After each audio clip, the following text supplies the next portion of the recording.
इस सिलसिले में नीतीश कुमार को, तेजस्वी यादव को और देश के वजीर आजम नरेंद्र मोदी को, तीनों को बिहार की जनता से माफी चाहनी चाहिए।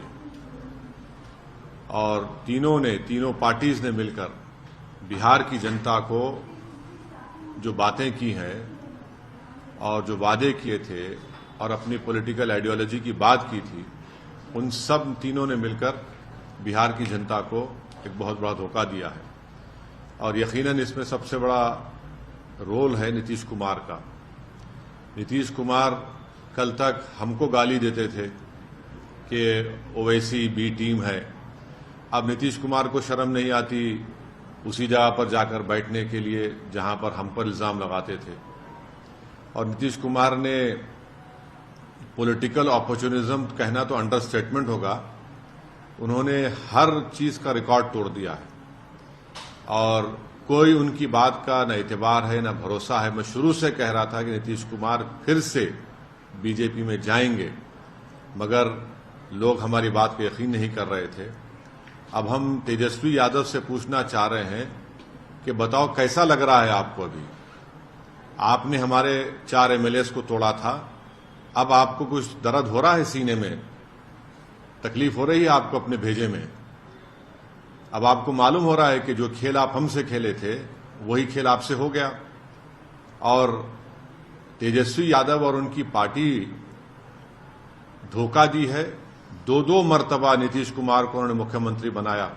बताइए अब क्या हासिल हुआ? आपने बीजेपी को आपने सत्ता दे दी।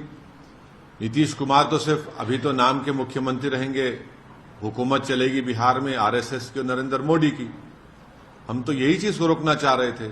एमआईएम पार्टी इसी को रोक रही थी।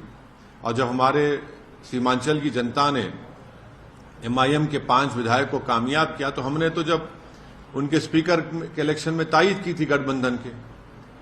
मगर तेजस्वी यादव को और उनके परिवार को ऐसा लगता है कि बिहार की जनता एक तरफ और उनके परिवार से कोई भी मुख्यमंत्री बन जाए।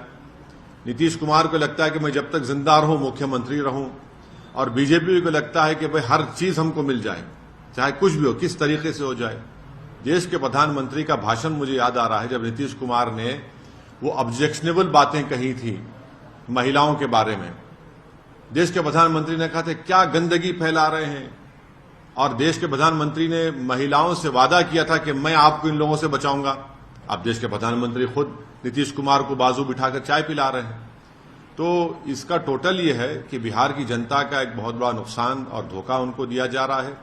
बिहार में डेवलपमेंट रुक चुका है, अफसरशाही बढ़ चुकी है, और हम तो शुरू से सीमांचल की लड़ाई लड़ते आए, लड़ते रहेंगे। और इससे जनता को फिर से मालूम हो गया कि एमआईएम और ओवैसी जो बात कह रहा था कि सेकुलरिज्म, पॉलिटिकल सेकुलरिज्म सिर्फ इस्तेमाल किया जाता है भारत के मुसलमानों को धोखा देने के लिए, और अब की बार फिर से धोखा दिया गया है बिहार के मुसलमानों को सिर्फ सत्ता में आकर बैठने के लिए। मैं उम्मीद करता हूं कि न सिर्फ बिहार बल्कि पूरे देश के जो अल्पसंख्यक समाज, मुसलमान और जो हमारे सेकुलर जहन रखने वाले हिंदू, ओबीसी और दलित भाई हैं, वो देखेंगे इन चीजों को कि कैसे सेकुलरिज्म के नाम पर चुनाव में तो वोट लिया जाता है और उसके बाद फिर आपके वोट को ले जाकर आरएसएस और मोदी के झोली में रख दिया जाता है। तो उम्मीद करते हैं कि वो इससे एक इसका नोट लेंगे और उन पार्टीज का साथ देंगे जो आपकी पॉलिटिकल लीडरशिप को डेवलप करना चाहती है।